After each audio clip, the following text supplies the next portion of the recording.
नमस्कार, राजरत्न दर्शन न्यूज मध्ये तुमचे स्वागत आहे। आज आपण चालू घडामोडींवरील व्हिडिओ पाहणार आहोत। या व्हिडिओबद्दल असणारे तुमचे मत कमेंट मध्ये कळवा। चला तर मग व्हिडिओला आणि आजच्या विषयाला सुरुवात करूया। नमस्कार, मी राजाराम ओहळ। सर, मी तुम्हाला एक प्रश्न विचारतोय। प्रश्नाचं स्वरूप असं आहे की वसई तालुक्यातील भोगातील मॅरेथॉन स्पर्धा महानगरपालिकेतर्फे घेतली जाते। ह्या महानगरपालिकेतर्फे घेणाऱ्या स्पर्धेमध्ये काही प्रश्न असे आहेत की जे मला तुम्हाला विचारायचे वाटतात। त्यातील पहिला प्रश्न असा आहे की वसई महानगरपालिका मॅरेथॉन स्पर्धेचे आयोजन करत असताना अनेक वर्षापासून करते, त्यामध्ये तालुक्यातील किंवा जिल्ह्यातील खेळाडूंसाठी विशेष काही तरतूद केली आहे का त्यांनी? नमस्कार. बरोबर आहे, तुमचा प्रश्न छान प्रश्न विचारला तुम्ही की वसई तालुका हा पालघर जिल्ह्यात आहे आणि पालघर जिल्ह्यामधील वसई विरार महानगरपालिका हे महानगरपालिका आहे। परंतु पालघर जिल्हा हा आदिवासी बहुबल्य म्हणून मानला जातो। हा जिल्हा नागरी, सागरी आणि डोंगरी भागामध्ये वसलेला आहे। तर आपलं म्हणणं आहे की याच्यासाठी काही तरतूद केली जाते किंवा काही खेळाडू निर्माण करण्यासाठी काही प्रयत्न केले पाहिजे असं आपलं म्हणणं आहे। तर मला असं वाटते की खरोखरच या पालघर जिल्ह्यामधील जे दऱ्या डोंगरात राहणारे आदिवासी बांधव आहेत, काही शहरी भाग आहे, या भागामधून जी काही विद्यार्थी जे नवीन खेळाडू निर्माण होऊ इच्छित आहेत त्यांना प्रोत्साहन देण्यासाठी किंवा त्याला पुढे आणण्यासाठी वसई विरार महानगरपालिकेचा कला क्रीडा विभाग आहेच।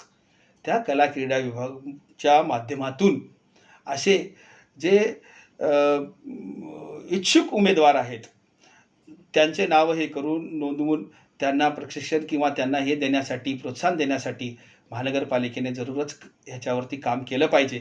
परंतु सांगायचं असं की गेल्या अनेक वर्षापासून वसई विरार महानगरपालिकेच्या हद्दीतील जे वसई गाव आहे त्या वसई गावामध्ये कला क्रीडा हा उत्सव अनेक वर्षापासून साजरा होतो आणि त्या कला क्रीडेमध्ये हजारोच्या संख्येने वेगवेगळ्या शाळेतली, गावातली, खेड्यातली, पाड्यातली हे जे खेळाडू इथे येत असतात आणि इथे आपली नशीब आजमावत असतात आणि ह्या माध्यमातून अनेक असे खेळाडू निर्माण झालेले आहेत, निर्माण होतात आणि तेही खेळाडूसुद्धा आपल्या मॅरेथॉनमध्ये भाग घेत असतात। बरोबर। तर यासाठी की सरकारचे काही योजना आहेत, याच्याबद्दल काही अनुदान आहे, त्या माध्यमातून विद्यार्थी घडवण्याचं काम केलं पाहिजे।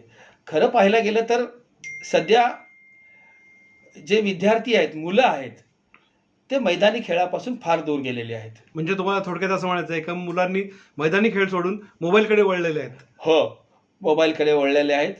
मोबाईल युनिव्हर्सिटीमध्ये त्यांचं जास्त लक्ष लागलेलं आहे। ही मोबाईल युनिव्हर्सिटी जी आहे ह्या सगळ्या विषयाला लांब ठेवून हे मुलांना वेडं करून मुलांना एकदम त्याच्यात गुंतवून टाकलेलं आहे। तर अशा वेळेस शाळा आहेत, कॉलेजेस आहेत, महाविद्यालय आहेत किंवा वेगवेगळ्या जी संस्था आहेत, या संस्थेच्या माध्यमातून असे विद्यार्थी घडवण्याचं काम या लोकांनी केलं पाहिजे। खास करून शिक्षक आहेत, शिक्षकांनी सुद्धा मुलांना त्यांची जी वेगवेगळे कुस्ती असू, कबड्डी असू, खो खो असू, असे क्रिकेट असू, जे काही असते त्याच्यातून तुम्ही विद्यार्थी एक चांगलं आपलं करिअर बनवू शकतात। यासाठी खरोखरच शाळा महाविद्यालयांनी याच्यावर लक्ष घालून इथून मुलांना तयार केलं पाहिजे। वसई तालुक्यामध्ये एक वेगळी चर्चा रंगलेली आहे। इथे रंगाचं राजकारण सुरू झालेलं आहे। त्या रंगाच्या राजकारणाविषयी तुम्ही काय म्हणू शकता? आता हे रंगाचं राजकारण, हे रंग जो आहे हे लोकांना कुठेतरी दिसत आहे, नागरिकांमध्ये सुद्धा ह्याची फार चर्चा आहे की हे काय झालं, हे काय कसा रंग आहे।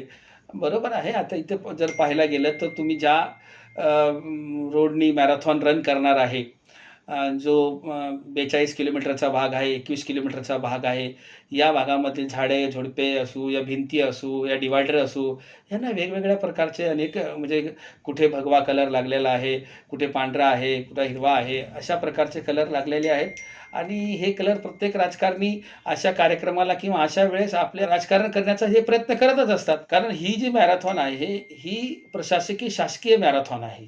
शासकीय मॅरेथॉन करत असताना हा जो सर्व खर्च होणार आहे हे तिजोरीच्या महानगरपालिकेच्या तिजोरीतून खर्च होणार आहे. मग तिजोरीत आलेला पैसा कोणाचा आहे? तर इथल्या करदात्याचा आहे. मग ह्या करदात्याच्या पैशाने तुम्ही तुमच्या पक्षाचा कलर लावत आहे, तुम्ही तुमच्या पक्षाची पब्लिसिटी करत आहे, प्रचार करत आहे, तर हे झालं नाही पाहिजे. हे सर्व चुकीचं आहे. चुकीचं आहे. पण दुर्दैव आहे आमच्या जनतेचं किंवा आमचं दुर्दैव आहे की असे कार्यक्रम अशाच पद्धतीने असेच होत राहतात. त्याच्यासाठी आहेत काही लोक का जर केलं तर काय फरक पडतो असेही बोलणारे लोक असतात. त्याच्यासाठी मला तरी वाटतंय की बाबा अशा प्रकारचे कार्यक्रम होत असताना जर आपली प्रचार किंवा आपली पब्लिसिटी करायचं असेल तर जरूर त्यांच्या पक्षफंडातून पैसे काढून त्यांनी पब्लिसिटी करावी, जेणेकरून की ही जी जनतेचा पैसा आहे या जनतेच्या पैशाची उधळपट्टी होणार नाही. ठीक आहे, धन्यवाद सर. नमस्कार.